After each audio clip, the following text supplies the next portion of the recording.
Hey, I got a request to lecture on these intersubjective fields and words and theories from my internship students.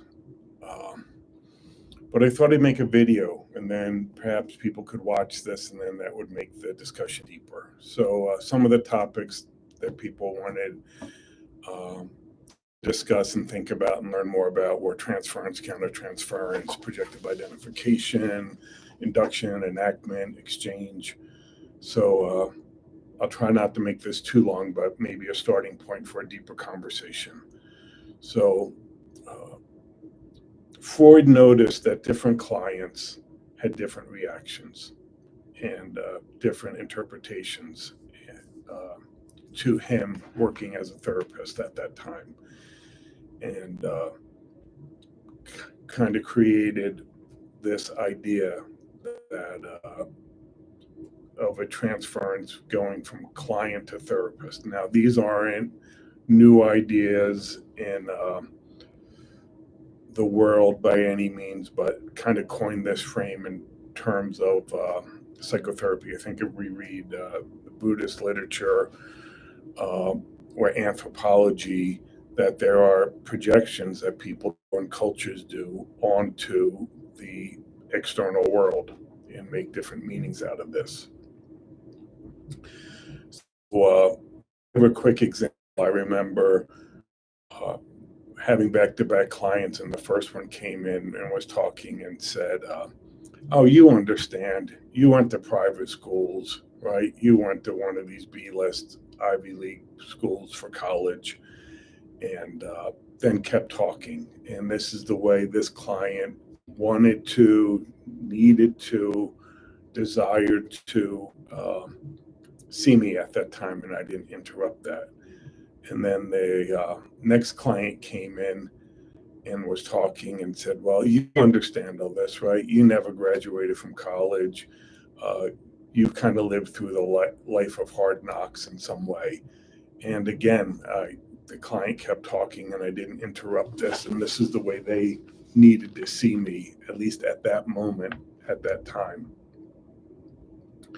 So I think entering this field, uh, we have to get used to the idea that people do not see us accurately, even if there is an accurate way to see another person. Right? At best, we're getting glimpses of the other. I think.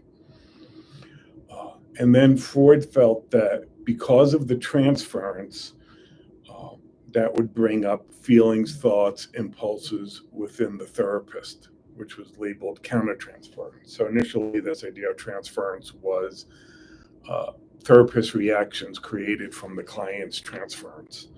So a little later on, Ferenczi, who had a very close and very interesting, very written about relationship with Freud, uh, wanted to make that larger and suggested that it's not just countertransference, it's not just the reaction to the client's transference, but also can resonate with the therapist's own life and own schemas and own relational patterns that they've introjected in some way. And always hard to disagree with Freud. Uh, and then I think in contemporary thinking, I think the most generally accepted idea about countertransference is that it is all reactions, all experience, all subjective experiences the therapist is having while in the role of therapist. So that can be from the client, from ourselves, or potentially from the setting, moment in history, context, embedding environment. There's a lot of possibilities of what's bringing up what the therapist is feeling at and thinking, or not feeling, or not thinking at any moment. Um, this one thing I love about groups is that in groups you can really tease apart people's projections and transferences and really highlight how we're approaching the world from a more subjective manner. Now, going all the way back, this in Western thought, these ideas of projection and subjectivity can be found throughout Western thought, but I think it's often traced back to Nietzsche, God is dead, and we killed God. That there's a tension between modernist enlightenment, we will understand everything at one point, even if we're not there yet, versus this kind of what would be existential, humanistic, I would say, multicultural uh, ideas that we might never fully get beyond. What is we may never find reality. In modern neuroscience or in Buddhism, our senses are limited in some way, and through the interconnectedness of the world, there's so much information and so many multiple causal elements that are creating what the therapist feels at any moment. Um, so I think this is two very, very pragmatic ideas. Let me talk more about countertransference if I can. Uh, Hyman and Racker in the late 50s came up with some ideas about how to understand countertransference, and I usually lean towards Racker's language, which has really stood the test of time. And I'm sure you can find this online in some way. Let me see if I can share my screen. It doesn't look like I know how to share my screen. So Racker thought split countertransference into multiple categories. One is there's subjective countertransference, that the therapist is feeling things towards a client or in relationship with the client, coming from the therapist's own subjectivity. And then the other would be objective countertransference, which is referring more that many people, probably never all, but many people have similar thoughts and feelings around this person. So I think in this bolder community, you'll hear the word induction a lot, which comes out of modern analysis, which is talking about impulses and that we are pulled to act in a certain way towards people or towards clients. And that whatever these impulses and feelings and thoughts we're having may be more similar to the majority of other people than just our own subjective countertransference. Then Racker talked about the another kind of dyadic view about this is that within the countertransference, we can have this concordant, empathetic, attuning, feeling similar to what the client is feeling in some way, or potentially similar to induction, that we might feel how other people in this person's life have felt in some way. So there's wide variety, probably limitless variety of countertransference experiences. I think some common ones that say come up in supervision is disliking the client or difficulty empathizing, potentially feeling like you're being overly emotional, or you might be shut down from your emotional self. You might have a parental countertransference of protecting the clients, or you might actually dread the client in some way. You may be excited to see them and hanging on their every word, or your mind might be wandering in some way. And then the client, usually countertransference is difficult, particularly for younger therapists, newer therapists, with clients, criticism, hostility, lack of motivation.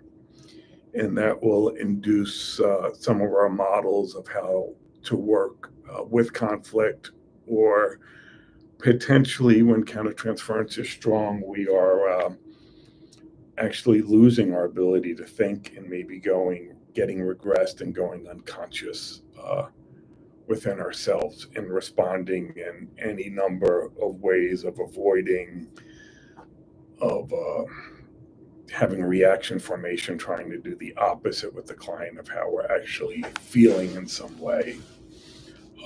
I think this buying into what the client is telling you in their subjective world potentially too much and not exploring why other people have this reaction or why they've gotten into this mess is a common countertransference dilemma for people newer to the field in some way.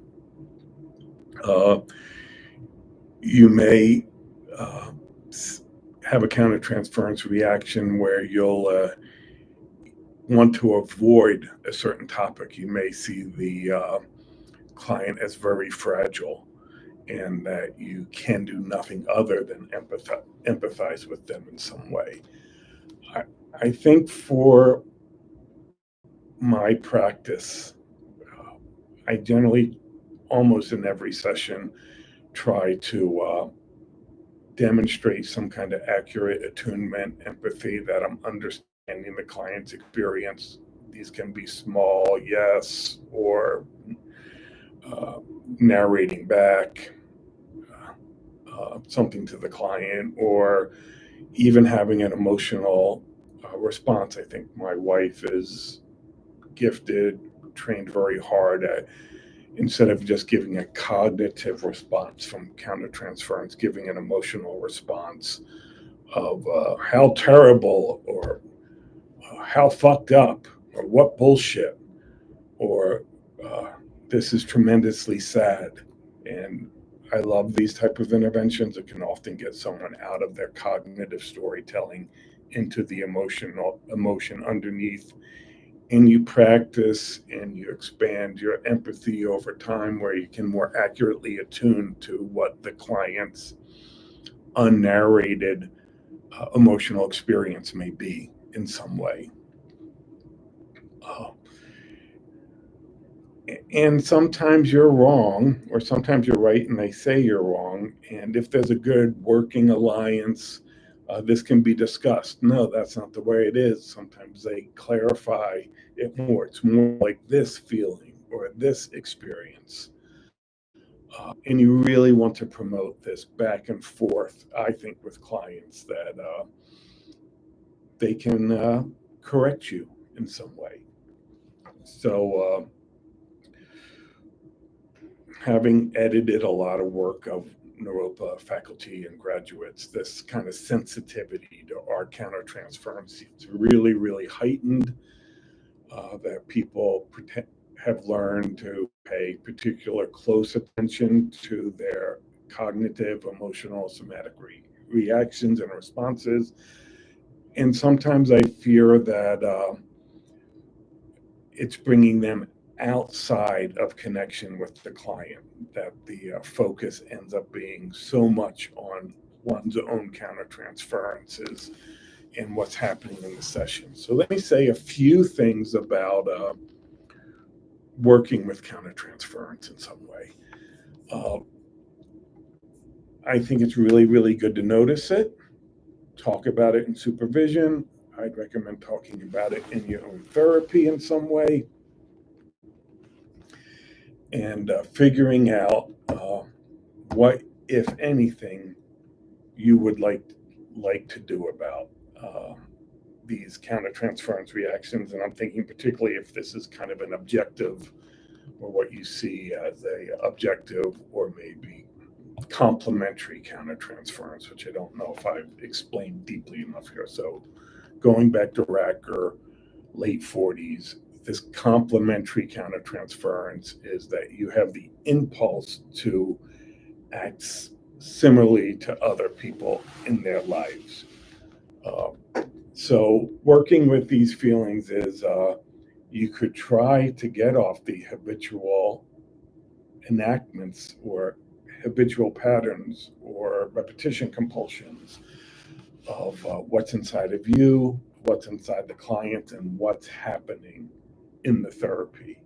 And this is a choice point. I have a client now that loves to tell a lot of stories uh, and kind of avoid or ignore other aspects that would really be important to talk about in their contemporary life. Uh, so I'm listening to the stories when they come up, how they relate to what's happening currently in the client's life. Is there some message that these stories are giving both myself and the client that has some meaning or purpose or deepens understanding in some way? And at least once a session, if not more, I'll lead them towards making these connections of how the past might be in the here and now, and if unexamined, might come up in the future in some way. And but I'm not forcing it with the client. I feel like this client really, really just needs to be heard. It's kind of like they're about my life, my age, and kind of this late midlife uh, kind of review of their life up to this point. And I think it is addressing a question that I think is central in these depth long-term therapies that I believe in. That how did we become who we are in some way? What were the models that we saw in our childhood? What were the values? What were the beliefs? What were the relational schemas in some way? So and I'm writing this down and I'm tracking it and I'm bringing it to supervision. I'm talking about it with colleagues and when it might be right to make these connections with that client. I would say that in my experience, uh, so much of therapy is listening, empathizing, narrating back, encouraging exploration. Um, but when there is some kind of linking, interpretation, confrontation, it's all about timing. And sometimes a client will let you know in a pause or in a look that this might be the right time. And that sometimes you just uh, go in there and say what you think.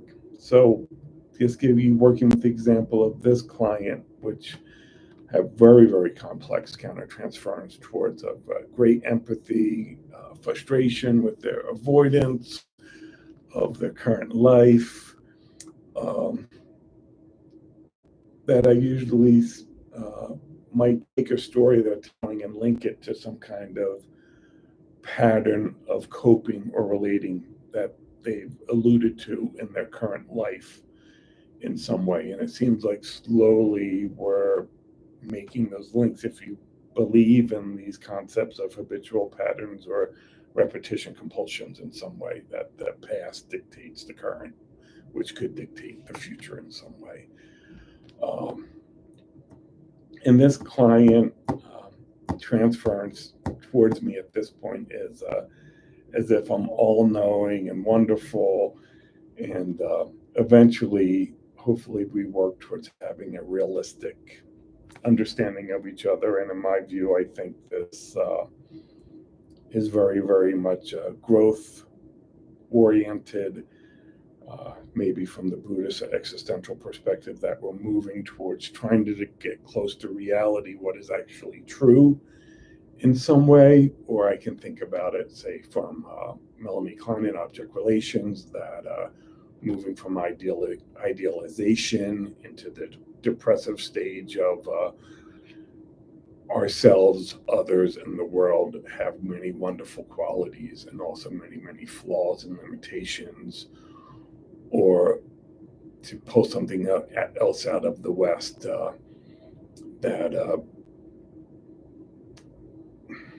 we might have a Das Ding, a big wish. This is from Lacan, towards others, and eventually we see that that's not real. It's in a fantasy, and that this fantasy is protecting us from seeing the real of what's actually occurring, or the more complexity or the nuance of situations. And then eventually we move towards recognizing that and understanding what we may be able to be accomplished in treatment, in therapy, in our relationship, and their views of us as therapists, and their views of themselves, and their views of other people and systems in the world in some way. And that's a long process, I think, to let go of these kind of protective schemas or fantasies about ourselves, others, and the world in some way. Um, so, while induction is a very, very popular term in many of the circles I work within, I really like the term that comes out of relational psychoanalytic theory, more about enactments, which is more similar to objective countertransference from Racker, or complementary countertransference from Racker.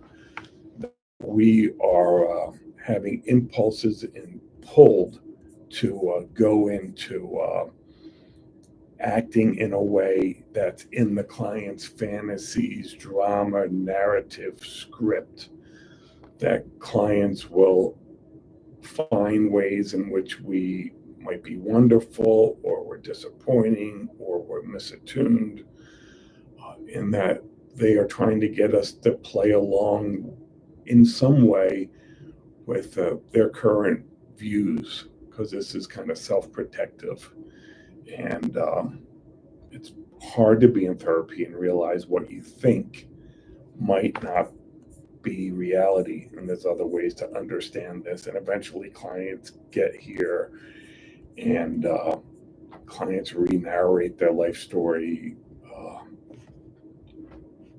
either with a more functional approach to understanding themselves, or potentially with a approach of maybe moving towards reality, which is, depending on your perspective, is challenging, right? It's hard to know what the world means. It's hard to know what our purpose is. It's hard to know how we should be in roles. It's hard to know of our impending death. It's hard to see the limitedness, say, in our parents. That's a pretty common journey, where people eventually be able to see the pluses and minuses of our current views and how we see people in some ways. So let me say more about enactment. So I think, no, I haven't seen anybody write about this exactly this way, and maybe someday I'll get there, although I think it's alluded to in the literature, that I like to think of enactments as there's a personal enactment. So a client praises you for how wonderful you are, and that's an invitation into their enactment of how you should respond. Or they might criticize you in some way, and that's an invitation to follow through as others had followed through in their lives in some way. So, and we do it as therapists too. We are inviting clients into our own enactments in some way of what we want them to say or do. And this comes from our own personal pasts. And outside of even the therapeutic relationship, I think that we are constantly inviting other people in our lives to into enactments. If I come up saying friendly and hi as a student or colleague, why am I doing that? What am I hoping for? How am I painting them into a box to kind of be within my enactment in some way?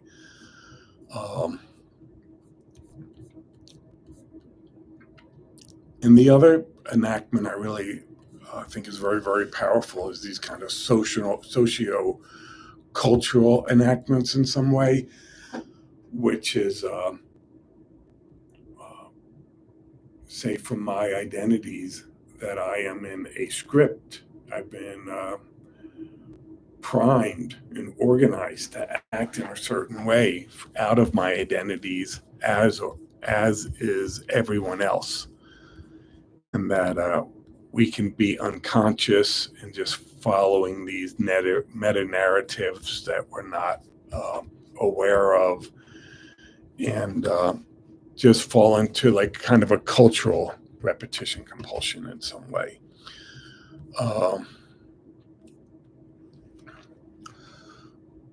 So let me say a few things about this. So I think this awareness training is really, really great. So we can see every moment as a potential enactment that we're creating, that other people in our lives are creating, and it's an invitation for others to join in each other's scripts in some way. So I think when this happens, you can ask yourself, what am I feeling? What am I thinking? And then I really like this question, what is my impulse? And why am I having this impulse in some way? And we can even do this prior to maybe engaging. That what is our enactments we're trying to put our clients into, liking us, talking about their hostility, exploring, and then what would they like us to do? I'm always interested with client and student emails that share one little piece of something they like or dislike or struck with them. And often I know very little at that point about, say, a newer client or a student, and like, what is their expected response? Why are they telling me this? What are they hopefully trying to elicit in our future communications? Will I be a negative object? Will I be a savior? Will I be another bystander from their socio-cultural enactments or from their family enactments in some way?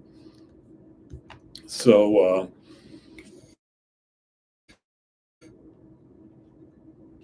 I think if you can look at organizational functioning and see how we're replicating through isomorphy or parallel process or some of these theories, kind of what has happened in our culture in the past or what's happening currently in the culture in the past. And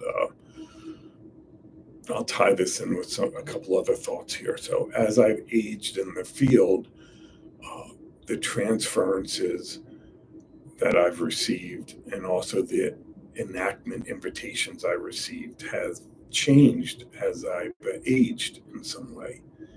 And people may be, say, younger clients not treating me so much as a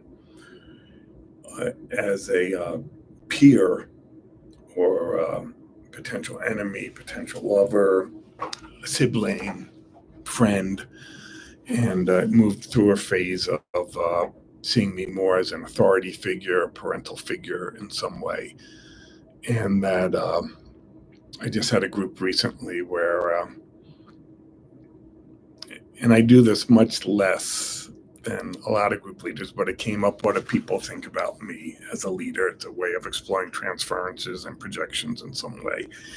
And someone was basically saying that, I'm totally a dad figure, or I'm a grandpa figure, or there was a projection that I'm like a minister in some way, and then a idiot savant, as if I was Rain Man, and odd in so many ways, but brilliant in a few ways. And then I have to consider how to respond to all these. By them telling me this, what is the enactment or the invitation of how I should respond? Uh, so just something to consider. So let me talk about a projective identification. And let me see, I want to pull something up here that I wrote in the past about this that I liked. And see if I can find this quickly. And this is really pulling out of, I would say, so many people write about it, starting with Klein. And let me say a few things about it, I guess, as I get to some things I want to say about it. So this was an idea that people put disowned feelings into others in some way, that an infant can't express annoyance, and I'm thinking pre-attachment here, stimulation phase, first 3 months of life. That, right, the research is that generally babies, and there's theories about biology or evolutionary psychology, are don't express the fullness of the negativity of their experiences of being alive and born, and that they're more friendly and positive. So Western psychology hasn't done a good job kind of talking about this, because it's seen so much as kind of energetic and woo-woo in some way, and hard to exactly define in some way. There we go. I'm going to pull out my book and talk about more about projective identification here. So let me see if I can give some examples. So I'm around certain people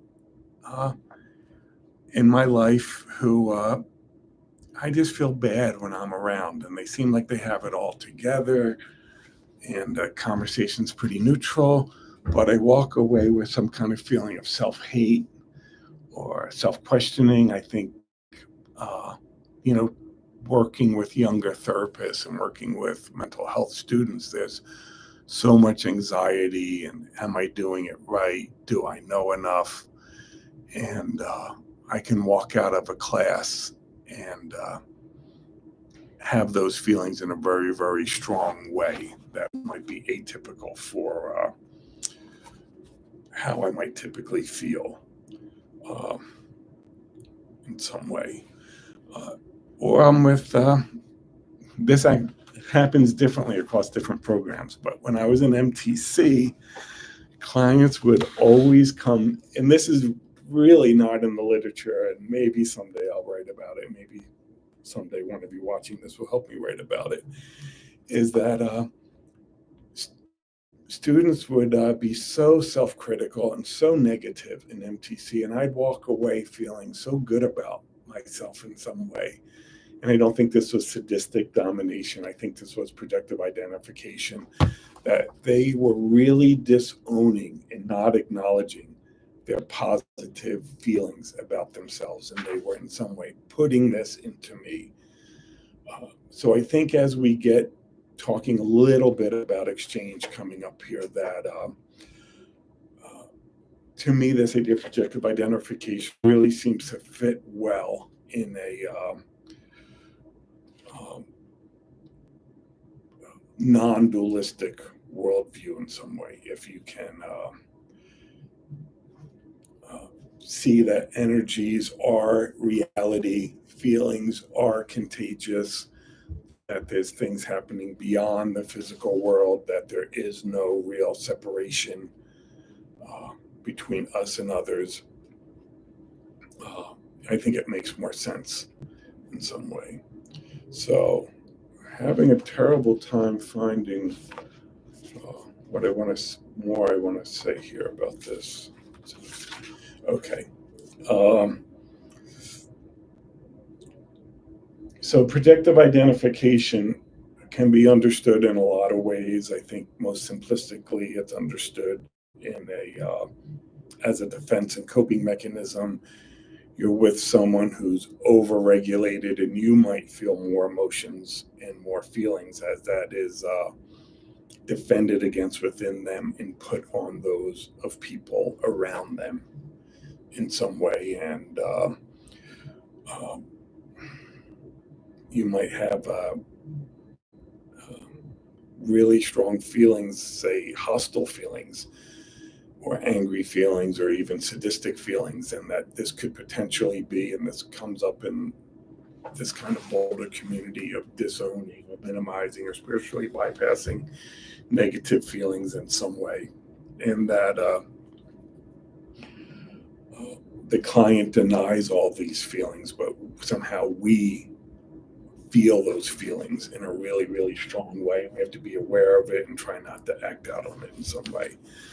But I think going beyond that more simplistic kind of idea,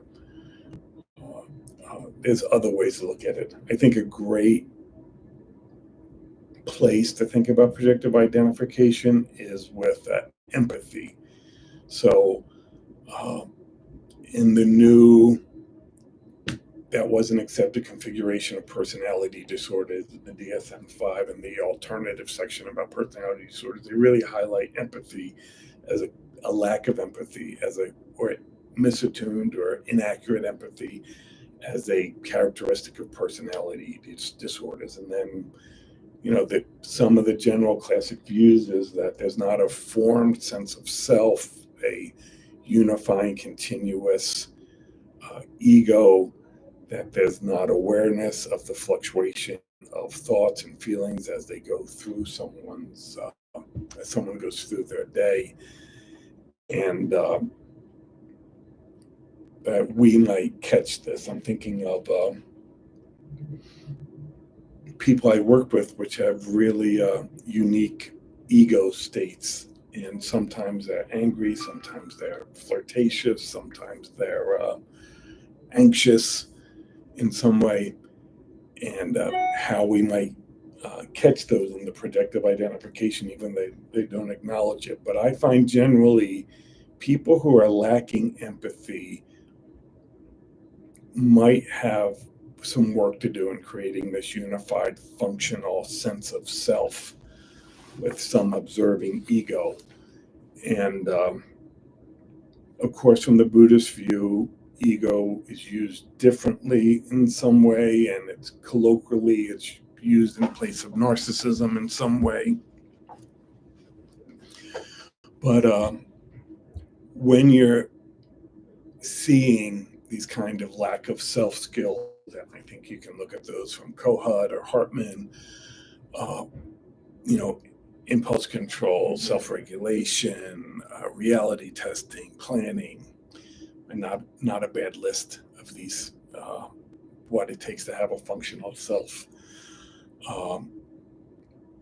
You will feel the projective identification more, or it's more likely you'll be feeling it. And you just ask yourself, why am I feeling this?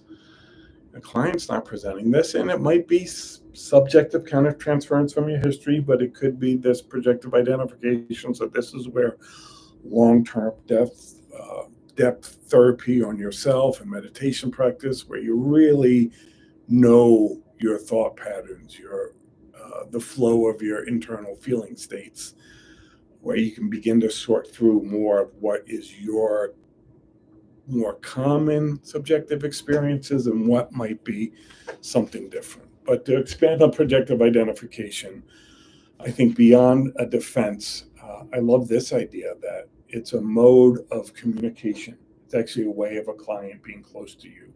They're letting you know something about their experience, their worldview, that's beyond the words that they're providing for you in some way.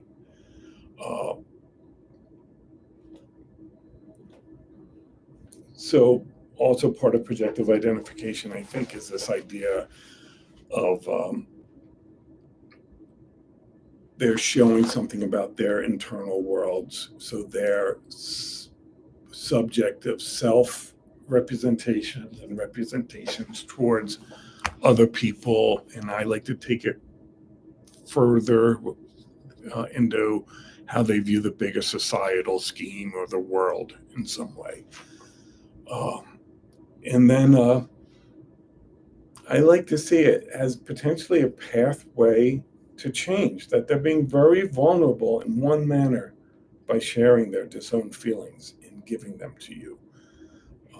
And then the thought would be that over time, slowly, you query this and be like, it sounds like you're fine with being fired or your partner cheating on you or the lie of your boss or the inconsistency of a family member.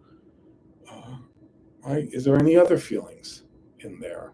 Or using my wife's example of what's called emotional communication, maybe even showing that feeling and narrating in some way beyond the cognitive in a somatic emotional sense that can elicit this kind of get through the cognitive defenses and elicit awareness of the disowned feelings in someone.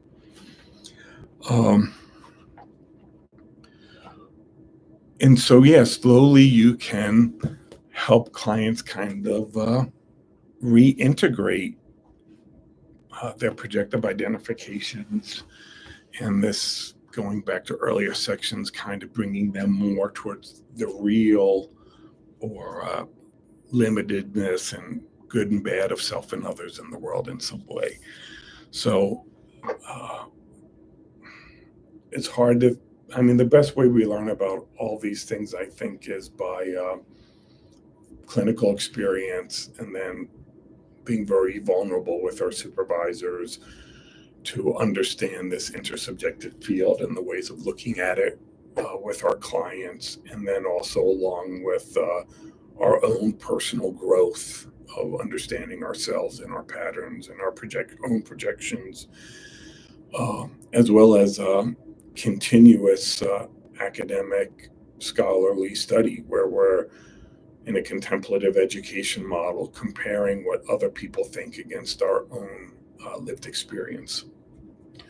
So let's talk a little bit about exchange. I touched on this earlier. So I think exchange is this idea that because it's a non-dual world, we are connecting with experiences of the people we are around, right? You can see this in some social contagion theory or codependency or enmeshment. I probably have a slightly different view, really, probably about all these things, that I think so many things are dependent on fluctuating ego states, our own and the other person. And while exchange is, I think, most typically seen as having a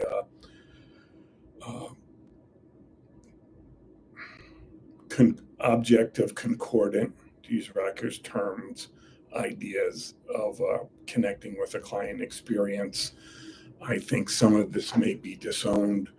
We may be in the exchange feeling what might be more objective, complementary, countertransference, or potentially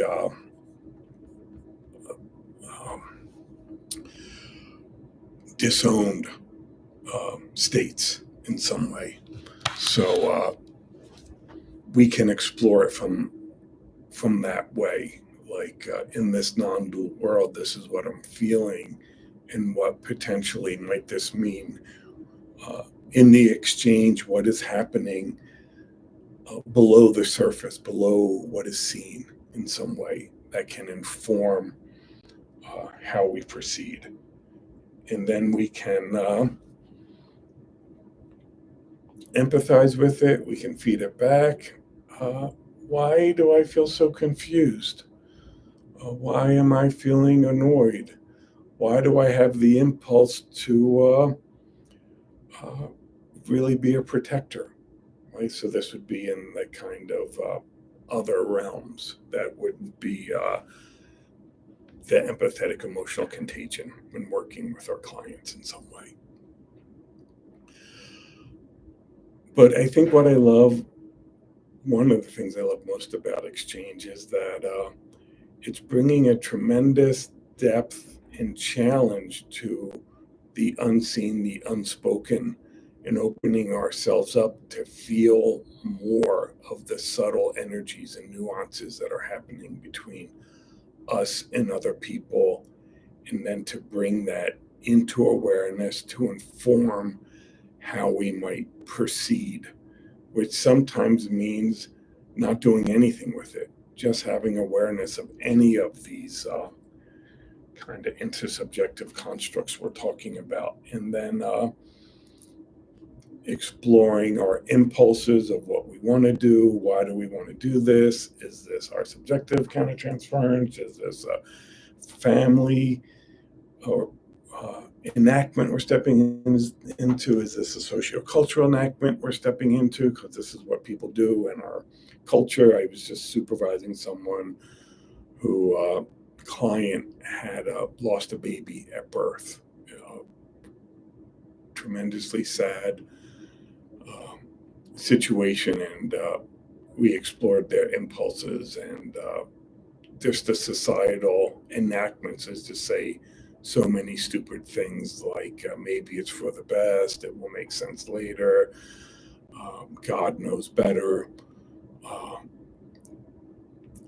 and how in being in the new, in the fresh, in the connection, in the present moment, outside of these socially unconscious sociocultural enactments that live within each of us, that might be a better way to go. And similarly, with the exchange, uh, do we step outside of that, or do we become aware of it? And we might narrate or show empathy towards this similar uh, connection we're making around feeling states, or it can even be somatic. I think you work with people and you can pick up on their somatic reactions in some way, and you can have a headache. Uh, I can think of working with people and having a headache and asking them near it, later on in the session, like, "Hey, how are you feeling physically?" It's a question I love, right? How we care for our bodies. And I'm saying, "Oh, I've had a headache all day." Uh, I usually don't say me too. So, I mean, I think these are endless topics to explore. This is kind of an introductory discussion of this. I think a good way to understand these ideas and the intersubjective field that we're creating would be being really open and exploring these with a supervisor and or therapist that kind of works in this manner. Now, you don't have to buy into any of these ideas in some way. Um, these are all latent constructs that are just kind of made up.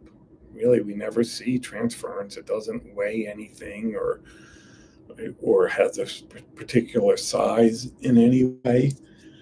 I like to think of all of these as pragmatic lenses to look at the interpersonal field between ourselves and clients that are not reality, but may be pragmatic for understanding what is occurring between us and others. But I think I rambled on for quite some time here, and I can give you lots of references, and you can also just do your own study about this. And particularly in this program, I think of there's a lot of people who write, particularly about uh, Buddhist thought and psychodynamic thought, because they see them as akin, and thinking like Mark Epstein. I think there's some of that in Alan Wallace in some way, Hans DeWitt. Um, And then, of course, I'm skeptical of these comparisons because I feel like often these comparisons are looking for some objective modernist truth of how both these fingers point towards this. So that must be true. That must be the moon in some way. And we need paradigm and lenses to understand our experiences and our clinical experiences. But this level of certainty that some people can have, I think, is unhelpful. And going back to, subjective countertransference, there may be some defensive functioning within ourselves to need to see one of these ideas as being overly solid in some way. So, all right, let me end here, to be continued. Bye.